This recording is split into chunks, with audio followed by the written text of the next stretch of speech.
Boa noite. Boa noite. Tudo bem com vocês? Podem responder também. Tudo bem, professor? Ah, então tá bom. Hoje eu separei pra gente conversar. Deixa eu aceitando o pessoal. Hoje eu separei pra gente conversar sobre exceção de pré-executividade.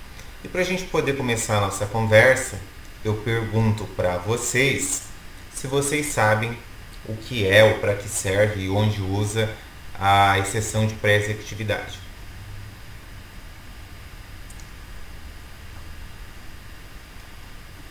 Eu não tenho nem ideia, porque eu já ouvi falar algumas vezes, mas não tenho nem ideia. Mais alguém? São formandos, hein? Isso é bem importante.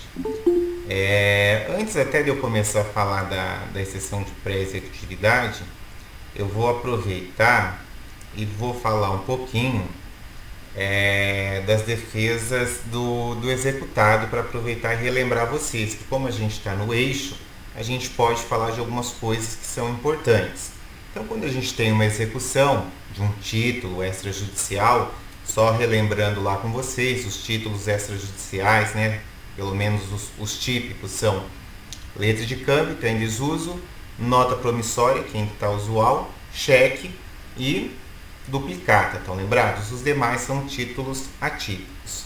Qual é a defesa do executado? Vocês se lembram?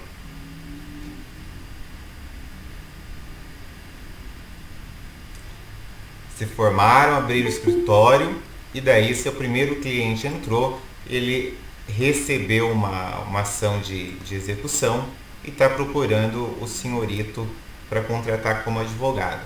Quais são as defesas que ele pode apresentar, o que você vai pensar que ele pode apresentar?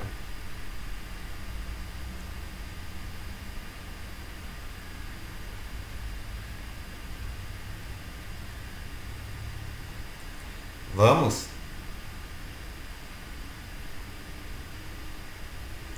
Embargos à execução, né? Seria a defesa do executado. Então agora, antes até de eu começar a falar da exceção de pré-executividade, se fosse ao contrário, entrasse um cliente aí no seu escritório e dissesse assim para você: doutor, eu tenho um cheque aqui de 10 mil reais. O cheque já foi devolvido 2 vezes por falta de pagamento. O que você ia falar para ele? Que tipo de ação você entraria?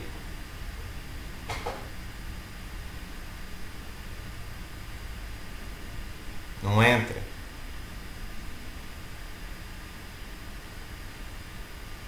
Ação de cobrança? Então, né? Boa pergunta, mas antes de responder sua pergunta, você deveria pegar o título na mão e dar uma olhadinha quanto tempo ele tem de vencido, né? Por quê?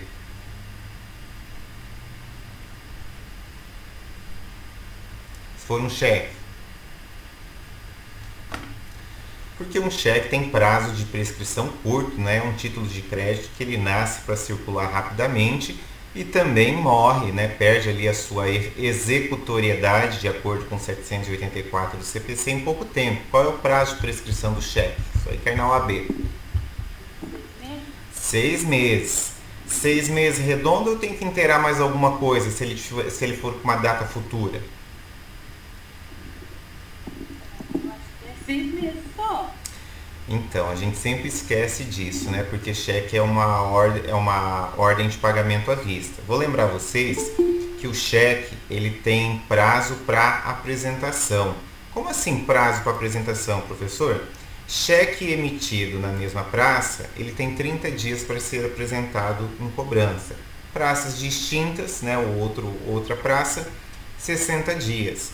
Então você está correta quando você fala que é 6 meses o prazo de prescrição do cheque. Porém, se for um cheque que emiti hoje é dia 23 de 3 de 2022, eu tenho 30 dias para apresentar ele no banco. Depois que eu apresentar ele no banco, começa a correr os 6 meses. Então, aí na melhor das hipóteses, se for na mesma praça, talvez você tenha um total de 7 meses. Se for em praça distinta, talvez você tenha um total de 8 meses. Mas você está certo, o prazo de prescrição é de 6 meses. Pois bem, o cheque tem 1 ano de devolvido. E agora? Alguém já me falou ação de cobrança. Eu vou aproveitar e fazer a pergunta para vocês. Qual a diferença de ação de cobrança, ação de execução, ação monitória e uma que não está muito em uso, mas é adequada também, aquela que chama ação de locupletamento ilícito?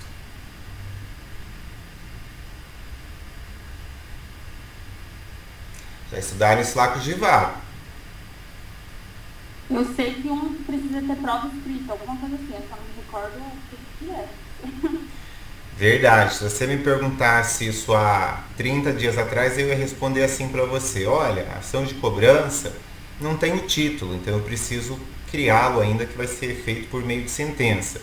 E ação de execução é para quando não está prescrito, e ação monitória é para quando eu tenho o título e ele está prescrito. Mas hoje vocês vão ter a oportunidade de ouvir a explicação correta, até porque, como eu estou lecionando essa disciplina agora, que era do professor Givago, eu estou tendo que estudar, e tendo que estudar eu acho que na faculdade eu nem me lembro de ter estudado isso, porque faz muito tempo, né? Faz quase 23 anos que eu fiz essa disciplina, mas aproveitando aqui já vou dar uma palhinha para vocês rapidinho. A ação de execução é para quando o título não está prescrito, no caso do cheque, os 6 meses aí que vocês já me disseram. Essa ação de locupletamento ilícito, eu nunca vi ela na vida. Quando eu digo eu nunca vi ela na vida, há 2 anos atrás no NPJ, um assistido chegou com uma ação dessa. O aluno foi lá e me mostrou, eu fiquei fazendo a cara que vocês fazem para mim quando eu pergunto alguma coisa que vocês não sabem. Fiz cara de paisagem, porque eu nunca tinha visto uma ação de locupletamento ilícito. Claro que a gente teve que pegar ali o código, dar uma olhada e atendemos ali o assistido. A ação de locupletamento ilícito é a ação que ela é competente para você usar no caso de um cheque que já esteja prescrito. Só que o prazo para você entrar com essa ação é um prazo curto, tem 2 anos. Nesse tipo de ação, você não discute, você está dispensado de discutir aquilo que a doutrina chama de causa debende. O que é causa debende? O motivo que o cheque foi emitido. Então, a ação de locupletamento ilícito, você não precisa informar, não cabe discussão nos autos qual é o motivo de emissão do cheque. Eu estou com o cheque na mão, o cheque está prescrito, entro com a ação de locupletamento ilícito. Então, anotem isso, que isso aí faz tempo que a OAB não pergunta, né? Pode até perguntar. Tá vigente. A ação de cobrança é a ação longa, a ação do rito ordinário, é a ação que você vai discutir a causa debende. Você vai ter que explicar o porquê que você tem na mão ali, ou porquê que você quer cobrar um determinado valor de uma pessoa. Então vai ter que discutir a causa debende. Professor, qual é o prazo de prescrição de uma ação de cobrança? O prazo de prescrição de uma ação de cobrança, você vai ter que olhar lá no artigo 206 do Código Civil. Por quê? Como você vai discutir o motivo ali do título, ali da cobrança que você está fazendo, então os prazos vão alternar. Vai ter prazo de 3 anos, prazo de 5 anos, podendo chegar ao prazo máximo de prescrição no Código Civil, que é de 10 anos. E ainda sobra a ação monitória, que eu gostaria muito que vocês guardassem, anotassem aí, que a ação monitória ela é chamada de procedimento especial. Poxa, por que ela é chamada de procedimento especial? Então agora vocês escutem bem, que aqui está o pulo do gato. Na ação monitória, você que é advogado do autor, se você quiser, você fala na inicial o motivo da emissão daquele cheque.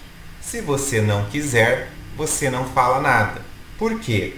Porque quem vai tomar a decisão se vai discutir ou não a causa debende é o requerido na ação monitória.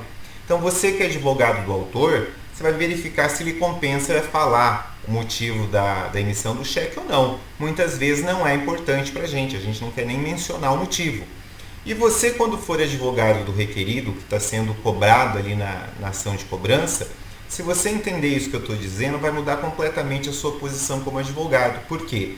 Se for interessante para mim, então, por exemplo, comprei cadeiras e as cadeiras não foram entregues. O cheque está prescrito, entraram com a ação monitória. Eu quero discutir a causa da emissão do cheque. Por quê? Porque eu não recebi as cadeiras. Então é importante para mim.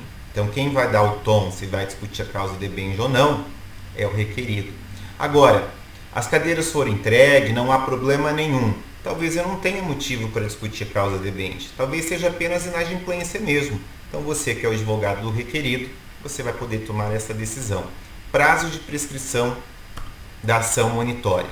Sempre, agora eu estou até esquecido, acho que é sempre 3 anos, né? Para entrar com a ação monitória, uma coisa assim. Se não é 3, é 5, tem no CPC.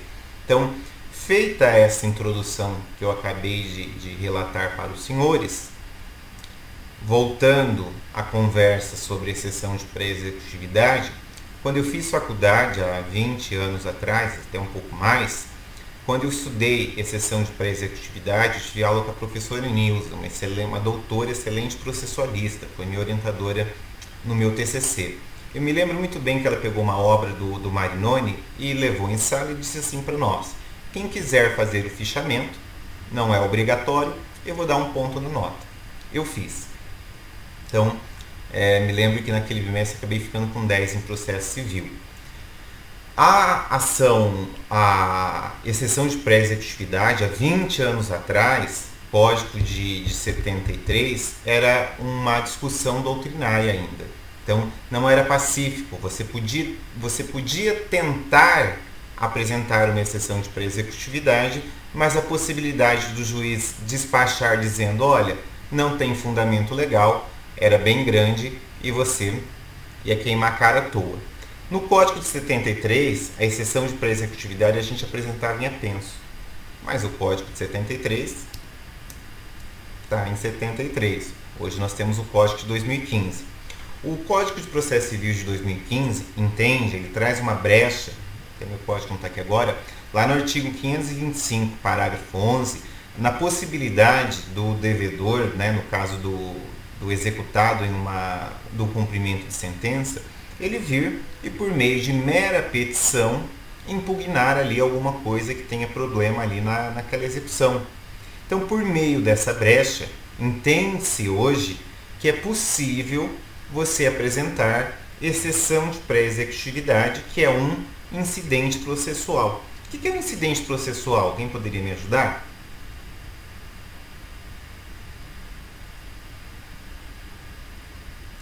Incidente processual, o próprio nome já é autoexplicativo. Você está causando um incidente. Ah, professor, vai suspender a execução? Não é que vai suspender a execução. Primeiro vai ter que ser decidido esse incidente que você está apresentando. Então ele não suspende a execução, mas ele para a execução naquele momento até se decidir o que você está alegando ali na exceção de pré-executividade. Professor, quais são as matérias que eu posso alegar em exceção de pré-executividade? Você pode alegar matérias que sejam de fácil prova. Como assim de fácil prova? Não cabe prova testemunhal. Na exceção de pré-executividade, teria que ser prova documental, teria que ser uma questão de nulidade que o juiz pudesse conhecer de ofício. Então, por exemplo, nulidade de citação. De repente, um erro ali na emissão do título judicial, se for um cumprimento de sentença.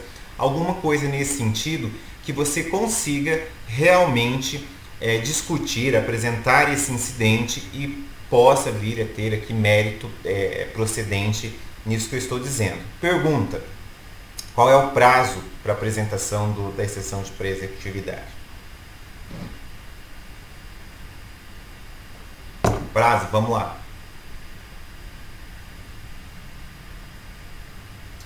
Embargos, qual é o prazo? 5 dias. Quanto? 15 dias. 15 embargos de execução, 15 dias. E o primeiro, professor, Que é a exceção, quantos dias? era 5? Não, estou errada. Então, vou dizer duas coisas para vocês. A exceção de pré-executividade, ela não tem prazo. Como assim ela não tem prazo? Você vai ter que apresentar ela assim que você tomar conhecimento daquilo que você quer fazer. Então, quer ver que interessante que é? Recebi uma execução e essa execução tem um problema ali muito sério, que é uma nulidade absoluta. Eu posso apresentar exceção de pré-executividade para ver o que o juiz vai falar e depois apresentar embargos da execução? Acho que não. Ou pode? Eu perguntei primeiro. Se você apresentar só a exceção de pré-executividade, o que eu disse para vocês? Ela não suspende a execução. O que vai acontecer com o seu prazo para embargos?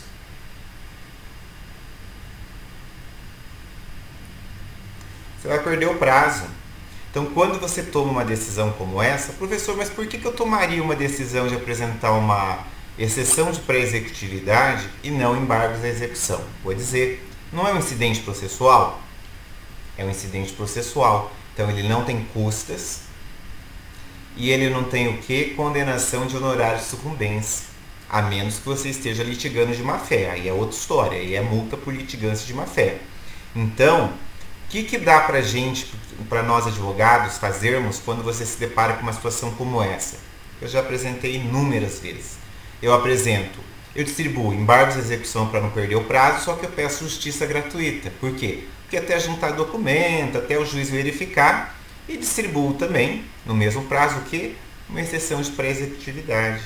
Então ele vai analisar a exceção de pré-executividade, enquanto isso eu estou andando atrás ali dos documentos da justiça gratuita. Tem casos que eu faço até agravo de instrumento, só para eu poder ganhar tempo nos embargos, para poder julgar a exceção de pré-executividade, para depois eu ver se eu quero continuar com os embargos ou não. Pergunta: o juiz indeferiu a sua exceção de pré-executividade. Qual o recurso cabível?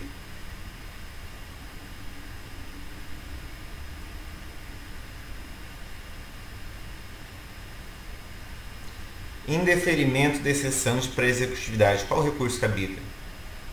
Ô, Pro, deixa eu fazer uma pergunta. Pergunta. A exceção de pré-executividade, ela é só para alegar matéria de fácil prova?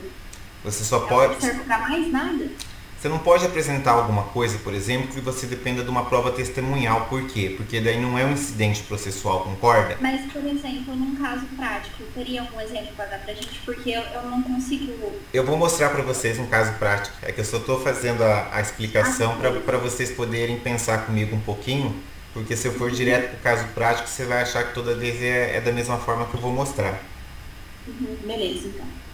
Então, qual é na vara civil? O juiz indeferiu a sua exceção. Qual que é o recurso cabível? Eu acho, do verbo não sei, agravo de instrumento? Isso, veja, não é um incidente processual, ele simplesmente indeferiu a sua exceção, é uma decisão interlocutória, o processo de execução vai continuar. Você faz agravo de instrumento. Agora você quer ver como é que a coisa muda de figura?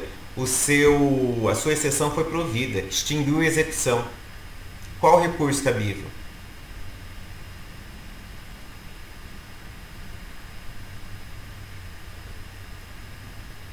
Isso eu não sei. Decisão que extingue o processo, gente, só tem um recurso cabível: apelação. Então, estão vendo como é que o mesmo incidente processual ele pode ter um comportamento diferente, e se você apresentar o recurso errado, não adianta alegar depois, pelo princípio da fungibilidade recursal eu apresentei agravo e era apelação. Cabe? Não cabe. Sabe por que não cabe? Porque o agravo de instrumento é um recurso de competência originária do tribunal, de segundo grau. E a apelação, quem faz o recebimento dela é o juiz de primeira instância. Então, se você apresentar o recurso errado, dançou. Entenderam essa parte? Entendi, Pro. Então agora eu vou mostrar para vocês, deixa eu ver de onde eu vou começar, que eu deixei as abinhas abertas. Eu peguei um caso aqui do juizado, esse caso ele está findo quanto à parte jurídica, mas ele não está terminado porque ele está na fase de execução ainda, eu acho que não vai conseguir receber. Eu quero pegar a exceção, acórdão, recurso, sentença, execução de sentença. Eu vou partir da exceção, quer ver? Da exceção de pré-executividade. Vamos lá. Carregou aqui na minha página. Eu vou explicar o que foi esse caso e daí vocês vão entender o que o advogado fez. Aí no NPJ nós temos dois casos iguaizinhos esse aqui. Inclusive as partes, não a parte autora, mas os requeridos são os mesmos. Como eu tenho esse caso no escritório, não sei por que razão no NPJ acabou caindo aí no meu dia esses outros dois casos. Sei que é na quinta-feira que eu cuido deles. Eu tenho um caso igual no escritório. Tem uma bela de uma garagem aqui em Maringá que vende carros, que eles são bem... deixa eu usar um termo para não criar um dano aqui. Eles são bem espertos, são avião na história de vender o carro. O que aconteceu com essa minha cliente? Ela foi lá em 2014, ela tinha um carro usado e ela queria trocar por um carro melhor. O carro dela era quitado. Ela foi lá, avaliaram o carro dela, ela gostou de um outro carro. O carro que ela gostou, gente, tinha um consórcio do Bradesco, estava consorciado. Então o que ela fez? Ela entregou o carro dela, fez um contrato de compra e venda e os caras da garagem disseram assim para ela: você quer continuar pagando o consórcio aqui em nome do devedor? Pode pagar. Todo mês você vem aqui, traz o valor da parcela, a gente dá um recibo, a gente paga a parcela e tudo certo. Ela achou que era um bom negócio. E assim ela procedeu ao longo de mais de 2 anos. Acho que faltavam 20 e tantas parcelas para ela pagar. Todo mês ela ia lá na garagem onde ela comprou o carro, entregava o dinheiro para o cara que vendeu o carro para ela, que era um dos donos da garagem. O cara fazia um recibo em nome de uma outra garagem, que ela achava que era a garagem que era dele também, e batia o carimbo de uma terceira garagem que ela achava que também era dele. E o nome, o nome fantasia que estava ali no estabelecimento que ela ia, era um outro nome diferente desses dois. Ela fez isso durante todos os 2 anos e pagou o carro que ela comprou. Até que quando ela terminou de pagar, ela resolveu falar que ela queria transferir o carro, né? E daí ela foi olhar no Detran, o carro tinha busca e apreensão e um bloqueio judicial. Resumindo a história, ela pagou para eles todas as parcelas e eles não pagaram nenhuma parcela para o Banco Bradesco. Ela até tentou fazer a quitação do carro, mas como o valor era alto, ela decidiu não fazer a quitação e acabou me procurando como advogado. Quando ela me procurou como advogado, eu perguntei para ela o que ela queria fazer. Como assim o que você quer fazer? Você quer rescindir o contrato e receber de volta o que você pagou? Ou você quer entrar com uma ação de obrigação de fazer para eles efetuarem a quitação do veículo? Na época, ela entendeu por bem que ela queria, e eu também achei melhor, fazer a rescisão contratual. Então eu entrei com uma ação de rescisão contratual, acumulada com um pedido de dano moral e tutela de urgência. O juiz não me deu a tutela de urgência, o processo seguiu, a gente teve ali um probleminha na citação dos caras, foi citado por oficial de justiça, é um processo juizado, gente. E eu me lembro que um deles não apresentou defesa, mas é revel, mas e daí? A revelia só quanto a matéria de ordem fática, saiu a sentença. Sentença de parcial procedência. Como assim parcial procedência? Eu ganhei a rescisão contratual, ganhei os valores pagos pela minha cliente, não ganhei o dano moral. Lembra que eu tinha feito um pedido de tutela de urgência? Na sentença o juiz veio, a juíza leiga, era uma juíza, salvo engano, e eu tinha pedido o arbitramento de uma multa. Eu não sei o que a bendita da juíza leiga enxergou no meu pedido de tutela de urgência, que ela foi lá na sentença e deferiu a minha tutela de urgência da seguinte forma: que assim que tivesse o trânsito em julgado da sentença, ela deferia a minha multa limitada ao valor que havia sido pago pelo carro, que, salvo engano, acho que era 26 mil, da seguinte forma: a minha cliente deveria apresentar o carro que estava com ela para os requeridos, sob pena de multa de 26 mil reais. E se eles não devolvessem o dinheiro para ela, também eles iam incidir na multa em 26 mil. A história estava boa para mim? Não, professor. Péssima, concorda? Como é que eu vou entregar um carro para ficar para receber depois de uns caboclos que já nem quiseram pagar nada no processo? Fiz recurso nominado, pedi justiça gratuita, juntei documento, o juiz deferiu, recurso nominado subiu para a turma recursal e eu tive provimento, teve reforma. Eles deram 3 mil reais de dano moral e tirou ali aquela obrigatoriedade da multa com relação a ela. Deixou a multa só com relação a eles, ou acho que até extinguiu a multa com relação a eles também, porque era incabível, entendeu? Como é que você vai arbitrar uma multa do valor do próprio bem? Se eu não me engano, extinguiu até com relação a eles. O processo baixou, o que eu fiz? Transitou em julgado, protocolei a execução de sentença. Se eu não me engano, estava dando 36, 40 mil, uma coisa assim. Quando eu entrei com a ação contra o cara que vendeu para ela, contra a todo mundo que pôs o carimbo, sabe? Contra a loja, contra o cara que bateu o carimbo, contra o outro. Eu tinha acho que 5 pessoas no polo passivo dessa ação. 3 pessoas jurídicas e 2 pessoas físicas. A sentença foi contra todo mundo, concorda? Condenados solidariamente. Todo mundo participou do negócio jurídico. Assim que eu protocolei a minha execução de sentença, o que um deles lá fizeram? Não lembro se eles foram intimados ou não. Só sei que o advogado veio aqui, ó.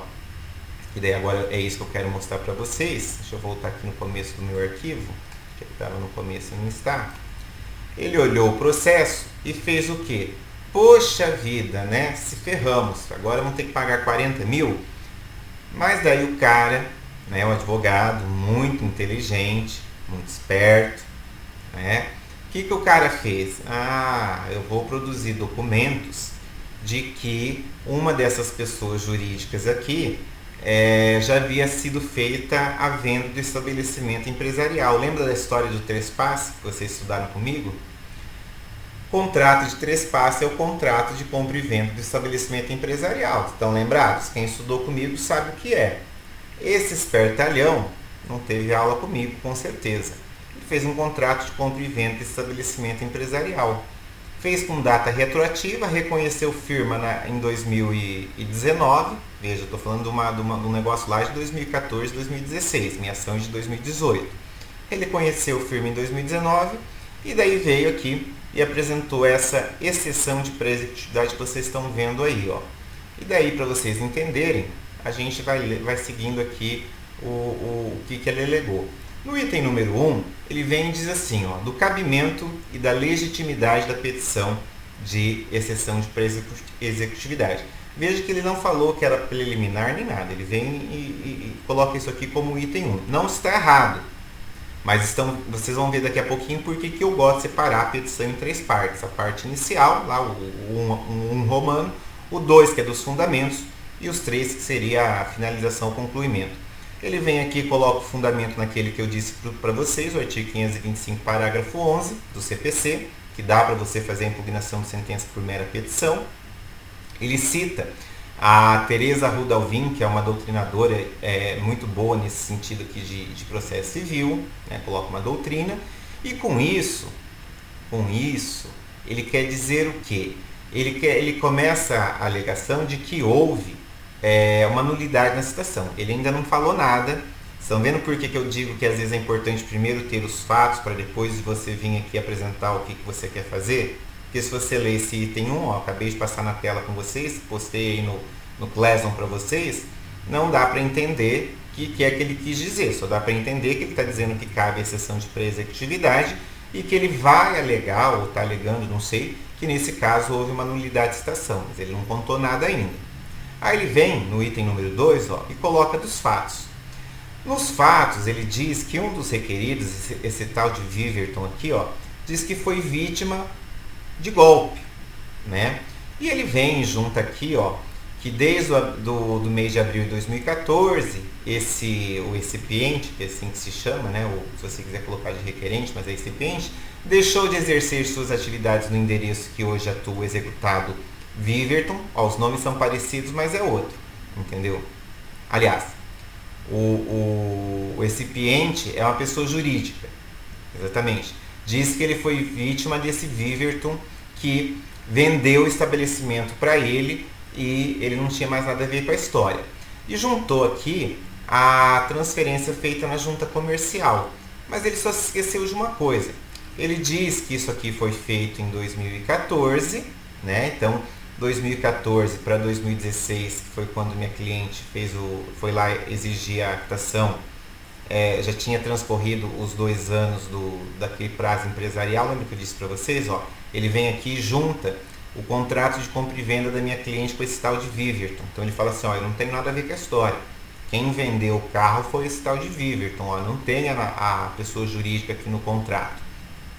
E daí ele segue aqui na fundamentação dele, dizendo que esse Viverton, né, ele não tem poderes para assinar citação, para assinar nenhum tipo de documento em nome da empresa ali que é requerente dessa exceção de pré-executividade. Diz que esse Viverton agiu de má fé, que que ele usou até falsa identidade. Ele traz aqui o Código Penal para dizer que é um ilícito, né? E ele vem e apresenta aqui, ó, a certidão do oficial de justiça. A certidão do oficial de justiça, que citou essa Iguaçu Automóveis e Veículo, foi assinado pelo Viverton. Por quê? Porque na verdade esse Viverton nunca saiu de lá. Sempre esteve lá e está lá até hoje. Mas tudo bem, ele veio alegando que esse Viverton vendeu a garagem para ele em 2016 e foi feita a transferência na junta comercial e que esse Viverton, né, estava fazendo golpes aqui contra eles. E daí ele junta um boletim de ocorrência feito no dia 13/9/2019, bem depois da distribuição da minha ação. Grife em amarelo, né, diz que está sofrendo problemas aqui, e daí ele chega no mérito. Então, primeiro ele falou do cabimento da exceção, depois ele relatou os fatos e agora ele vai falar do direito. No direito, ele pega aqui como item 3.1 e coloca assim, ó, da ilegitimidade passiva ad causam da recipiente. Aí ele vem e diz que esse Viverton aqui, ele participou do quadro societário, mas ele se retirou, acho que ele junta aqui a cópia, ó, ele se retirou há muito tempo e foi feita uma alteração contratual mudando essa empresa para Mandaguaçu. Então, se a empresa foi mudada para Mandaguaçu, não tem como essa empresa ter sido citada no endereço aqui de Maringá. Essa é a tese da exceção dele. E ele vem e diz, né, que foi incluído um novo sócio, que esse Viverton não é mais sócio, e papapá, diz que era o ônus da prova do autor, que eu que deveria ter provado essa história, né? Olha, ele escreve tudo em caixa alta, em negrito e em amarelo, né? Então, assim, diz que o juiz resolverá o mérito quando não tiver pressuposto válido do processo, porque ele está alegando ilegitimidade, está dizendo que a citação contra a pessoa jurídica que foi feita é nula, porque a pessoa que recebeu não faz parte do quadro societário, não é empregado, não é nada. Esse é o argumento dele. Continua aqui, aí ele entra numa seara de discussão falando que como tem essa nulidade dessa citação, o processo é nulo, quebrou o nexo causal aqui entre os danos ocorridos na inicial e proferidos na sentença e a execução que eu estou fazendo. Aí ele abre um outro item, ó, da nulidade da intimação por aviso de recebimento e da nulidade da citação para o oficial de justiça. Vejam, tanto a R quanto o oficial de justiça sempre foram para o mesmo endereço, que é o endereço da garagem que existe hoje, inclusive ela funciona até hoje. E daí ele vem e coloca todos os printzinhos do Projude, ó, pode ver, ele fez um bom trabalho, dizendo que, né, ó, leitura realizada e ó. Aí ele vem e coloca o AR aqui, que foi enviado para uma das pessoas jurídicas, ó, no mesmo endereço da garagem, recebida por esse tal de Faustino, que era uma terceira pessoa, entendeu? Aí ele fala que foi devolvido aqui sem... Isso aqui foi quando eu pedi a citação para o oficial de justiça, porque tinha sido devolvida, ó, sem leitura. Sabe o que eu pedi para minha cliente fazer? Ó, mudou-se. Eu pedi, e minha cliente mora lá perto. Minha cliente passou lá na frente e viu que o cara estava lá. Falei para ela, faz foto, faz vídeo desse tal de Viverton lá na loja. Ela fez. Eu juntei no processo e pedi para o juiz o quê? Vai lá, ó, manda o oficial de justiça. Foi quando foi feito aquele mandato. Foi antes dessa exceção ainda. Ele juntou tudo isso, ó, novamente, ele junta a certidão, dizendo, ó, que quem recebeu foi o Viverton, que esse Viverton não podia receber, porque não estava mais desde 2016, né? Fala que anula a execução, e junta aquelas jurisprudências que vocês adoram mandar para mim, que eu digo para vocês que não tem valor algum. Juntou uma jurisprudência do TJ do Distrito Federal, juntou uma outra aqui, ó, comarca de Porto Alegre, mas não tem número, ó, colocou só o número aqui que nem está muito lá nem cá. Essa outra aqui, ó, ele esqueceu de colocar qual era a origem dessa jurisprudência, ó, a terceira Câmara, tá, da onde? TJ Paraná, não sei, não dá para entender de onde que é essa história. Aí ele diz que esse Viverton, né, tem outro endereço, junta aqui, ó, a questão da revelia, mas tá vendo, ó, todos foram revelados. Isso aqui é não vou nem falar o nome direito. E com isso ele deduz o pedido dele que diz, olha, né, a pessoa jurídica não tem aquele endereço, quem recebeu o oficial de justiça não poderia receber, nulidade de citação, excelência. A nulidade total do processo, eu tenho que excluir aí essa pessoa jurídica que eu represento, porque anula a citação. O que vocês acham que o juiz fez? Deferiu ou indeferiu essa exceção de pré-executividade? Doutor Alberto, terceiro juizado, um dos juízes mais sérios que eu conheço. Professora, eu espero que ele tenha indeferido. Eu também esperava que ele indeferisse. Olha o que o doutor Alberto fez. Veio, ó, como é juizado não tem decisão interlocutória, concorda? Porque o único recurso cabível no juizado é qual? A gente conversou. Qual que é? Inominado? Juizado não só cabe recurso nominado. Então, nessa decisão da exceção de pré-executividade, o juiz veio, como ele sabe que é juizado, e fez como sentença. Então, ele vem aqui, ó, como é juizado, ele não faz relatório na sentença, só que ele usa o primeiro e o segundo parágrafo para fazer o resumo do que foi pedido na exceção e no que a gente se manifestou lá do escritório. Não fui eu que fiz essa manifestação, foi lá os meninos do escritório, salvo engano foi o William, que hoje já é advogado, mas na época era estagiário. Olha o que o William observou. A exequente sou eu, a exequente se manifestou na secretaria afirmando o quê? A executada alegou questões que demandam produção probatória. Letra B. Que apesar da incipiente alegar ter vendido o ponto comercial em abril de 2014, as assinaturas das partes contratantes somente foram reconhecidas em setembro de 2019. Olha que o pessoal lá do meu escritório foram bons em observar isso. A alteração da sede da incipiente somente ocorreu em 2016, conforme consta do contrato social, que há indícios de que o contrato de compra e venda do ponto comercial foi firmado mediante simulação com o objetivo de fraudar credores. Foi essa a nossa alegação, né? Fez um contrato de compra e venda, não fez um contrato de trespasse, as datas não batiam, o reconhecimento de firma era de 2019, né? Num contrato que era lá de 2014, então tinha bastante coisa estranha. Decido. Conforme consta dos autos, a diligência de citação ocorreu em 27/7 de 2018 no endereço tal, é o endereço da garagem. O documento juntado pela executada, página tal, se trata de cópia da alteração do contrato social, pelo meio do qual modificou-se a sede da pessoa jurídica. Mudou para Mandaguaçu, gente. Conforme consta na cláusula primeira, a incipiente tinha sede na Rasgula F e passou a funcionar no Parque Industrial lá de Mandaguaçu. Tal alteração foi realizada em 2016, ou seja, mais de 2 anos antes da diligência citatória. Por que o doutor Alberto está falando em 2 anos?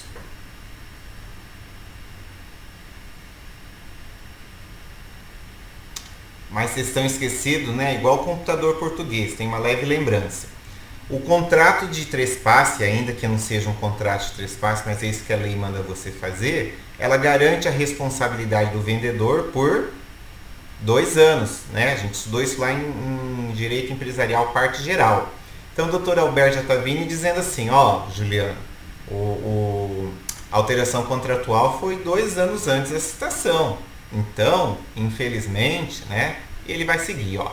Ademais, o contrato de compra e venda demonstra que em 15/4 de 2014, o estabelecimento comercial localizado na citação foi vendido ao executado Viverton. Tal fato corrobora com a alegação de que na data da citação, o incipiente não se localizava mais no endereço do logradouro. Ao contrário do que afirma a parte exequente, veja, ele vem da Manimim, desnecessária a produção probatória para a demonstração do alegado em sede de exceção de pré-executividade. Conforme assim explicitado, a prova documental colecionada aos autos demonstra de forma inequívoca, olha como é que o juiz é, que em 27/7 de 2018, a sede da incipiente não mais se localizava na Rasgula F. Ele junta um julgado aqui do STJ dizendo que alguém da pessoa jurídica que recebeu a citação no endereço dela, a citação é válida, mas aí nesse caso, ele estava considerando que como tinha sido ocorrido a alteração contratual em 2016, 2 anos antes da citação, de que a minha citação seria nula. No caso, ficou demonstrado que a sede da pessoa jurídica executável não se situava no local em que se praticava a diligência citatória na data do ato e, na citação, não é realizada na sede da empresa requerida. Deve ser efetuada na pessoa de um dos seus representantes legais. Mas, no caso, a pessoa que assinou o mandato de citação também não era sócia ou representante legal do recipiente. Os documentos juntados demonstram que o único sócio é esse tal aqui de João Paulo. Na contrafé, foi assinada pelo Viverton. Vislumbro, portanto, que a citação da recipiente não foi realizada no local da sua sede. Ele achava que devia ser em Mandaguaçu. Nem na pessoa do seu representante legal, portanto, o ato é nulo. Por fim, a parte exequente alegou que houve sucessão empresarial, essa era a minha alegação, né? Também asseverou que o contrato de compra e venda do estabelecimento foi firmado com o intuito de fraudar credores. Aí, ó, juiz, ainda que tais fatos fossem verídicos, não teriam condão de suprir a nulidade da citação. Tratam-se de questões atenientes à responsabilidade executada perante o exequente, e tais questões deveriam ter sido debatidas em fase de conhecimento. O que eu tenho com isso? Eu sou advogado do autor, não do réu. Ocorre que, conforme já expliquei, a recipiente não foi devidamente citada para contestar. Não teve oportunidade de exercer seus direitos de defesa, de forma que a sentença proferida nos presentes autos é nula com relação a ela. Então, portanto, acolho a exceção de pré-executividade para fins de declarar a nulidade da citação da página 41 e, como consequência, declaro nulo todos os atos processuais a ela subsequentes, nulos, né, com relação a executada Iguaçu Automóveis, Comércio de Veículos, LTDA ME. Vocês acham que eu fiz o que quando eu li essa sentença? O recurso inominado. Fiz recurso inominado mesmo, ó. Que quem fez o recurso foi os meninos lá do escritório, né? Foi o William. Então, o William veio, né? Fez aqui a peça de interposição, né? O William, eu penso que um dia, não vai demorar muito, ele vai passar num concurso para juiz. Ele quer ser juiz, ele é bem detalhista. Ele vem e coloca aqui, ó, dos requisitos de admissibilidade. Ele coloca da tempestividade, do preparo. Lembra que eu já tinha feito um recurso antes da primeira sentença? Então ele aproveitou aqui a sequência que já tinha o deferimento da justiça gratuita, disse que ela já tinha, colocou da legitimidade para ela apresentar o recurso nominado e do interesse de recorrer, porque a sentença era contrária a nós. Ele faz um resumo aqui da decisão de extinção e daí ele começa falando aqui das razões de reforma da decisão, né? Ele vem aqui, ó, e discute, gente, a questão do ato simulado. Ele traz aqui uma doutrina do Humberto Eudório Júnior, coloca a súmula do 393, e junta várias jurisprudências que, para a época, eram jurisprudências que não eram velhas. Ó, 2017, 2018, o recurso foi em 2020, ainda dava para usar. Mas essa jurisprudência ele estava usando com relação ao ato simulado. Ó. Eu não gosto, eu, Juliano, não uso jurisprudência do STJ em questões do juizado. Mas vocês viram que o Dr. Alberto usou e o William aqui também usou. Ah, por que você não usa? Porque suas ações não vão chegar no STJ. Então, eu discordo, mas tudo bem. Eu colei aqui do jeito que ele fez. E daí ele pega também, ó, decisões do Tribunal de Justiça do Paraná, que é o que é interessante. Ó, ele pega, na época, ele pega decisões recentíssimas. Ó, o recurso acho que é do mês 10 de 2020, ele pega decisões do mês 8, do mês 3 do mesmo ano, do mês 8 de novo, essa aqui do mês 7. Todas elas favoráveis a nós, tá vendo? Reformando a questão da exceção de pré-executividade por nulidade da citação. E daí ele vem, ó, de forma muito acertada e faz o apontamento aqui, ó, do reconhecimento de firma. Estão vendo? Que o contrato era datado de 15 de abril de 2014, só que ele tinha reconhecimento de firma em 9 de setembro de 2019. Vocês não acham isso estranho? Para que reconhecer firme em 2019 num contrato de 2014? Não, achei estranho também. O William pegou isso aqui, discutiu que o boletim de ocorrência foi feito 4 dias depois aqui desse tal... Deixa eu ver aqui. Professor, oi. Esse ato não caracteriza fraude? Veja, caracteriza fraude, só que você tem que provar, não tem? Que é o que a gente está tentando fazer aqui no recurso. Então o William apontou essa questão do reconhecimento de firma, apontou que o boletim de ocorrência foi feito na presença do advogado depois da distribuição da nossa ação, ele já tinha sido citado, já tinha recebido a citação, colocou aqui que eles erraram até nisso. A data que esse João Paulo assina aqui o contrato de compra e venda é janeiro de 2016, só que minha cliente comprou o carro em julho de 2014.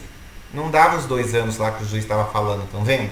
O juiz levou em consideração a citação, só que quando a minha cliente, quando ele saiu da empresa, não tinha dado 2 anos ainda do negócio que ela tinha feito, então ele ainda era responsável. O contrato dela era de 30 de julho de 2014, o William recortou os 2, e colocou aqui certinho, estão vendo? Não dá os 2 anos. Aí o William discute a questão do negócio jurídico, se anula ou não, né, coloca a doutrina. E vem também, discute aquilo que o juiz tinha dito que não cabia, a questão da sucessão empresarial. Junta de jurisprudência, na época recente, 10 de 6 de 2020, isso aqui é de 2018, não é tão recente, e pede o quê? A reforma da sentença que declarou procedente a exceção de pré-executividade. Entenderam qual é o teor do recurso? Sim? Não? Sim. Aí o que vocês acham que a turma recursal fez? Acredito que tenha reformado. Por sorte minha, pela segunda vez reformou. Olha aqui o acórdão da turma recursal. Esse acórdão é recente, quer ver de quanto que ele é? Ele é de 10 de dezembro de 2021. Olha a ementa. Recurso nominado, ação de rescisão contratual de compra e venda de veículo, cumprimento de sentença, parte ré que alega ilegitimidade sobre tese de fraude praticada pelo corréu em seu prejuízo. Inocorrência. Matéria que discute responsabilidade civil, condição da ação que não se analisa conforme a teoria da asserção. Lembra que eu falei um dia isso em sala de aula. Tese que mesmo no mérito não encontra suporte probatório. Suposto contrato de compra e venda do estabelecimento comercial datado de 2014, mas com firma reconhecida apenas em 2019. Ciência da suposta fraude em 2019, mas comparecimento ao feito apenas em 2020. Alegação de nulidade da citação e inocorrência. Citação recebida no endereço onde foi realizado o negócio exatamente pelo suposto adquirente do estabelecimento. Relação com a pessoa que recebeu a citação comprovada. Exceção de pré-executividade improcedente, sentença reformada, recurso conhecido e provido. E daí aqui no corpo ele vem e faz essa justificativa da ementa. Pena que como eu ganhei, né, o recurso, conseguimos o provimento, não houve condenação em honorários de sucumbência. Veja, eu não tive honorários de sucumbência nem no primeiro recurso que eu fiz, porque eu consegui a reforma do dano moral e da multa, e no segundo também não tive honorário de sucumbência, porque também consegui o provimento do meu recurso e a anulação da sentença que o Dr. Alberto tinha dado. O que vocês acharam? Professor, Oi. como o juiz se deixou fraudar diante de todas as datas que estavam ali nítidas para ele? Então, mas vocês viram que o cara lá, o advogado, foi bem esperto, porque ele montou uma cadeia de documentos que, se você não se atentasse naquilo que a gente apresentou, apontando essas irregularidades, né? Olha, a data do contrato, a data da compra e venda é 2014.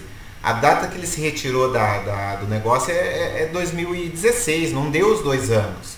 O reconhecimento de firma só foi em 2019, excelência, não tem o porquê. Então, assim, nós fizemos um bom trabalho, na verdade. Mas o juiz, penso eu, que morto de vontade de deferir a exceção, ficou cego.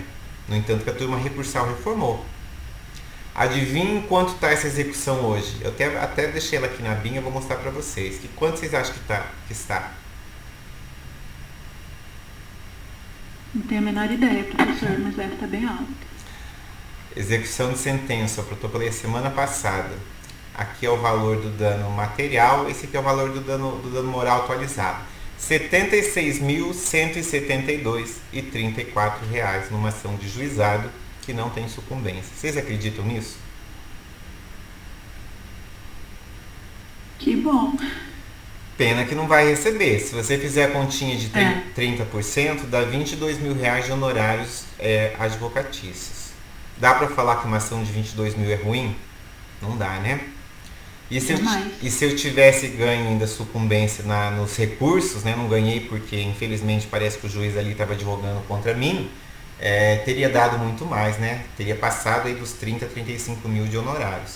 Então, é aquilo que eu falo todas as aulas para vocês. As pessoas menosprezam o juizado, né? Vocês viram que não foi muito fácil aí para mim. Tive que fazer 2 recursos, né? A ação tem 4 anos já e eu acredito que não vou receber nada, porque eu acho que esses caras, eu pesquisei no Projude, eles têm um monte de ações contra eles. Mas eu tenho 3 pessoas jurídicas e mais 2 pessoas físicas para executar. O próximo passo agora da intimação, eu vou pedir o quê? A desconsideração da personalidade jurídica com base lá no artigo, acho que é 26, 27 do CDC. O juiz é obrigado a deferir. Se as pessoas jurídicas forem sociedades limitadas, que uma delas, acho que 2 são, 3 são, não sei, eu vou ter ali no mínimo 4, 5, 6 pessoas que vão ficar com o nome sujo pro resto da vida. Por quê? O passo seguinte eu vou protestar essa sentença, concorda? Sim. Então, nesse caso aqui, você veja, o advogado atrasou o processo mais de 1 ano e quanto ele perdeu com isso? Nenhum real. Ah, ele perdeu os juros de mora. Realmente, juros de mora ele perdeu, mas ele não perdeu o honorário de sucumbência e não gastou nada. Entenderam por que a exceção de pré-executividade é tão boa? Sim. Estava difícil, hein, professor? Tem que estar muito atento. Por isso que eu falo para vocês que não tem advogado bom, tem advogado que estuda. Estuda o quê? Estuda o caso.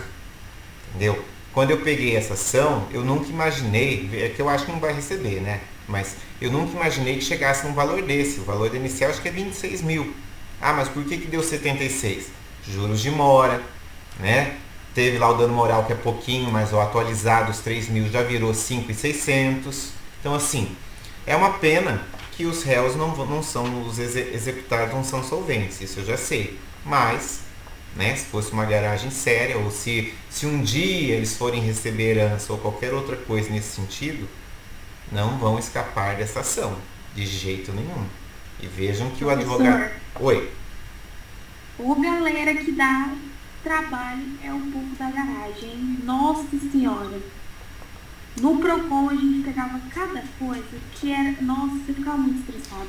Por isso que eu vou falar uma coisa pra vocês. Falei isso hoje de manhã, que de manhã ainda tá presencial... É presencial o eixo, né? Cair em golpe, gente, não é demérito para ninguém. Eu também já fiz maus negócios com gente pilantra, entendeu? Porque o pilantra, ele tem lábia, né? Não é fácil para dar um golpe nas pessoas. Essa minha cliente, ele é mestre. Isso, essa minha cliente aqui, ela é advogada, inclusive, né? Ela já se formou. Você veja, e ela tá com um problemão. O carro que ela tá é o mesmo carro, que não tem busca e apreensão.